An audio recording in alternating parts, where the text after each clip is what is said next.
एक बहुत बड़े महल में, जहां नौकर इधर उधर भागते रहते थे और हर तरफ चमकते हुए जवाहरात थे, मीठू नाम का एक तोता रहता था। आम तोतों से अलग मीठू इंसानों की बात समझ सकता था और बहुत तेज नजर वाला था। उसका पिंजरा रानी के बरामदे के पास लटका रहता था, जिससे वो राज के भेद और दरबार की गपशप सुन लेता था। मीठू राजा रानी के प्यार और स्वादिष्ट पकवानों से भरी एक आलीशान जिंदगी जीता था। एक दिन रानी को एक तोहफा मिला, हीरों का एक बहुत ही सुंदर हार। पूरा महल खुशी से गूंज उठा और राजा ने उसकी सुरक्षा के लिए ज्यादा पहरेदार लगा दिए। मीठू ने जब इतनी सुरक्षा देखी तो उसे लगा कि कुछ गड़बड़ है।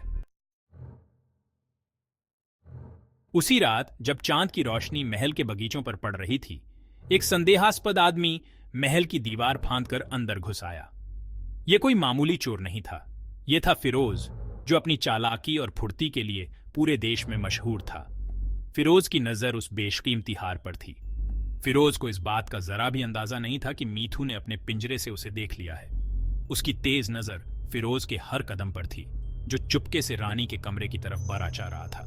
मीठू जानता था कि उसे जल्दी से जल्दी पहरेदारों को खबरदार करना होगा, लेकिन एक मामूली सा पंछी होकर वो एक चालाक चोर को कैसे रोक सकता था। जैसे ही फिरोज रानी के कमरे के करीब पहुंचा, मीठू ने अपनी अक्ल से काम लेने का फैसला किया। वो रानी की आवाज में बोलने लगा, हेल्प, थीफ, थीफ। उसकी आवाज हालांकि धीमी थी, लेकिन रात के सन्नाटे में गूंज उठी और गलियारे में गश्त कर रहे पहरेदारों के कानों तक पहुंच गई। पहरेदार चौंक गए और तुरंत अपनी तलवारें निकालकर रानी के कमरे की तरफ दौड़ पड़े। फिरोज ने जब ये शोर सुना तो उसे एहसास हुआ कि वो पकड़ा गया। इस अचानक हुई गड़बड़ से परेशान होकर वो मन ही मन बुदबुदाया कि आखिर किसने पहरेदारों को खबरदार किया होगा। पहरेदारों को अपनी तरफ आता देख फिरोज ने जल्दी से भागने की कोशिश की, लेकिन मीठू का काम अभी खत्म नहीं हुआ था। वो अपना नाटक करता रहा और रानी की नकल करते हुए चिल्लाया, he is trying to escape, catch him. तोते की आवाज सुनकर पहरेदार फिरोज के पीछे दौड़ पड़े और उनकी भाग दौड़ की आवाज पूरे महल में गूंज उठी। अपनी फुर्ती के बावजूद फिरोज महल के पहरेदारों के सामने टिक नहीं पाया। उन्होंने उसे महल के बगीचों के पास पकड़ लिया। उसकी जेबें दूसरे कमरों से चुराई हुई छोटी मोटी चीजों से भरी हुई थी। पहरेदार ये जानकर हैरान रह गए कि मीठू ने, एक तोते ने, उन्हें खबरदार किया था।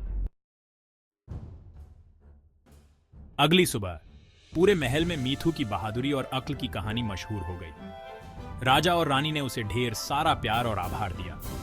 फिरोज, उस चोर ने यह सबक सीखा कि अपराध करने से कुछ नहीं मिलता, खासकर तब जब आसपास कोई तेज दिमाग वाला तोता हो। उस दिन के बाद से मीठू एक हीरो बन गया। उसने ये साबित कर दिया कि छोटी से छोटी आवाज भी बहुत बड़ा बदलाव ला सकती है। उसकी कहानी हम सबको याद दिलाती है कि हमें हमेशा चौकन्ना रहना चाहिए, अपनी आवाज उठानी चाहिए और हमेशा सही के लिए लड़ना चाहिए।